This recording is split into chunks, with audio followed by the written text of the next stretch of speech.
নমস্কার বন্ধুরা, সবাই কেমন আছেন? তো আজ আমি বানাবো ডিমের কারি। তো ডিমের কারি বানানোর জন্য আমি 6টা ডিম সেদ্ধ বসিয়েছি। ডিমের কারি বানানোর জন্য আমি একটা বড় সাইজের পেঁয়াজ কেটে নিয়েছি, কয়েকটা রসুন ছাড়িয়ে নিয়েছি, আর 4টে কাঁচা লঙ্কা, 5টা কাঁচা লঙ্কা আমি নিয়েছি, আর একটা টমেটো কুচিয়ে নিয়েছি। মশলাটা আমি পেস্ট করে নেব, তার সাথে দিয়ে দেবো একটু গোটা জিরে। ডিমগুলো সেদ্ধ করে আমি ছাড়িয়ে নিয়েছি। এবার কড়াইতে তেল দিয়ে ডিমগুলো আমি ভেজে নেব। এবার ডিমগুলোকে লাল লাল করে ভেজে তুলে নেব। একটা ডিম একটু ফেটে গেছে।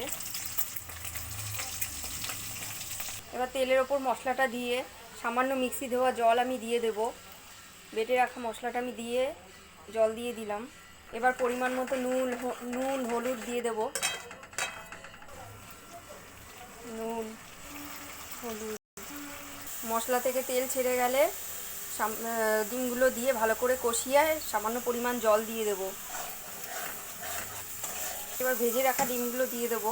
মশলা থেকে আমার তেল ছেড়ে গেছে। এবার সামান্য পরিমাণ জল দিয়ে একটু গ্রেভিটা বানিয়ে নেব। এবার ঢেকে দেব।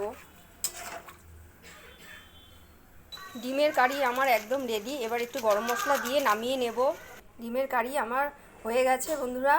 গরম গরম ভাতের সাথে দারুণ লাগবে খেতে। আপনারাও এভাবে বানিয়ে দেখুন, ভালো লাগবে। আমার ভিডিওটি ভালো লাগলে লাইক শেয়ার কমেন্ট সাবস্ক্রাইব করে দেবেন। সবাই ভালো থাকবেন, সুস্থ থাকবেন, সাবধানে থাকবেন। তো আজকের মতো বন্ধুরা, টাটা।